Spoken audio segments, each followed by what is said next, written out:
नाजरीन, वलीमे की खुशियों के दरमियान अचानक ऐसा खौफनाक वाकया पेश आने वाला है जो हर किसी को हिला कर रख देगा। एक तरफ गोलियां चलेंगी, दूसरी तरफ रिश्ते टूट जाएंगे और जीनिया की जिंदगी एक नए इम्तिहान में दाखिल हो जाएगी। प्लीज मेरे चैनल को सब्सक्राइब करें और वीडियो पसंद आए तो लाइक जरूर करें। नाजरीन, आने वाली किस्त में कहानी एक इंतहाई सनसनीखेज मोड़ लेने वाली है। फेरूज और शज़े के वलीमे की तकरीब जारी होती है, जहां तमाम घर वाले खुशियों में मसरूफ होते हैं, लेकिन दूसरी जानिब रेहान के दिल में बदले की आग भड़क रही होती है। वो अब तक मार्केट में होने वाली अपनी इज्जती को नहीं भूला होता और फेरूज से इंतकाम लेने का फैसला कर चुका होता है।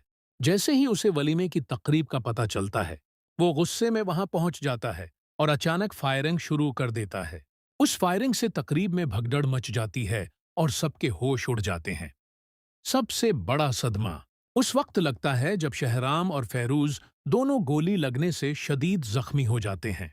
इनकी हालत देखकर घर वालों की चीखें निकल जाती हैं और फौरन इन्हें अस्पताल मुंतकिल कर दिया जाता है। इधर जब यह खबर दानिश के जरिए जीनिया तक पहुंचती है कि शहराम जिंदगी और मौत की जंग लड़ रहा है, तो जीनिया अपने जज्बात पर काबू नहीं रख पाती। दानिश उसे रोकने की कोशिश करता है और याद दिलाता है कि डॉक्टर ने उसे आराम का मशवरा दिया था, लेकिन जीनिया एक नहीं सुनती और फौरन अस्पताल पहुंच जाती है। अस्पताल पहुंचते ही सूरत हाल मजीद खराब हो जाती है। नौशाद बेगम जैनिया को देखकर सख्त नाराज होती हैं और पूछती हैं कि अब उसका शहराम से क्या ताल्लुक रह गया है। लेकिन जीनिया किसी की बात सुनने के बजाय सीधा शहराम के पास जाती है, उसे झंझोड़ती है और रोते हुए कहती है कि आंखें खोलो, तुम्हारी जीनिया तुमसे मिलने आई है। ये मंजर वहां मौजूद तमाम अफराद को नागवार गुजरता है, खास तौर पर फरियाल और उसकी वालदा को। फरियाल की मां आगे बढ़कर जीनिया को सख्त अल्फाज सुनाती है और कहती है कि शहराम की देख भाल के लिए उसकी बेवी फरियाल मौजूद है, तुम्हारा उससे कोई रिश्ता बाकी नहीं रहा। लेकिन जीनिया भी खामोश नहीं रहती और सबके सामने एतराफ कर देती है कि वो आज भी शहराम से मोहब्बत करती है और उसे कभी नहीं भूल सकी। ये बात जब दानिश सुनता है तो उसके कदमों तले जमीन निकल जाती है।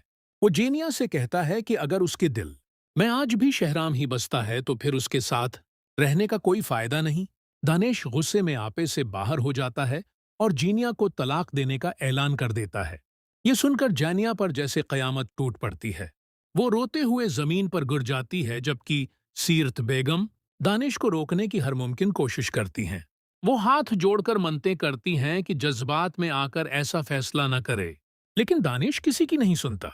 दूसरी तरफ सीरत बेगम पहले ही माली मुश्किलात और धोखे की वजह से शदीद जहनी दबाव का शिकार होती हैं। जब उन्हें बेटी की उज़्दवाजी जिंदगी टूटने का सदमा मिलता है तो उनकी तबीयत मजीद खराब हो जाती है और वो खुद भी बेहोश होकर गिर पड़ती हैं। उधर फेरूज और शहराम की हालत भी सबके लिए तशवीश का बास बनी हुई है। अगरचा अमकान यही है कि दोनों खतरे से बाहर आ जाएंगे, लेकिन उस वाकये के बाद शज़े की वालदा एक बार फिर फेरूज पर बरस पड़ेंगी।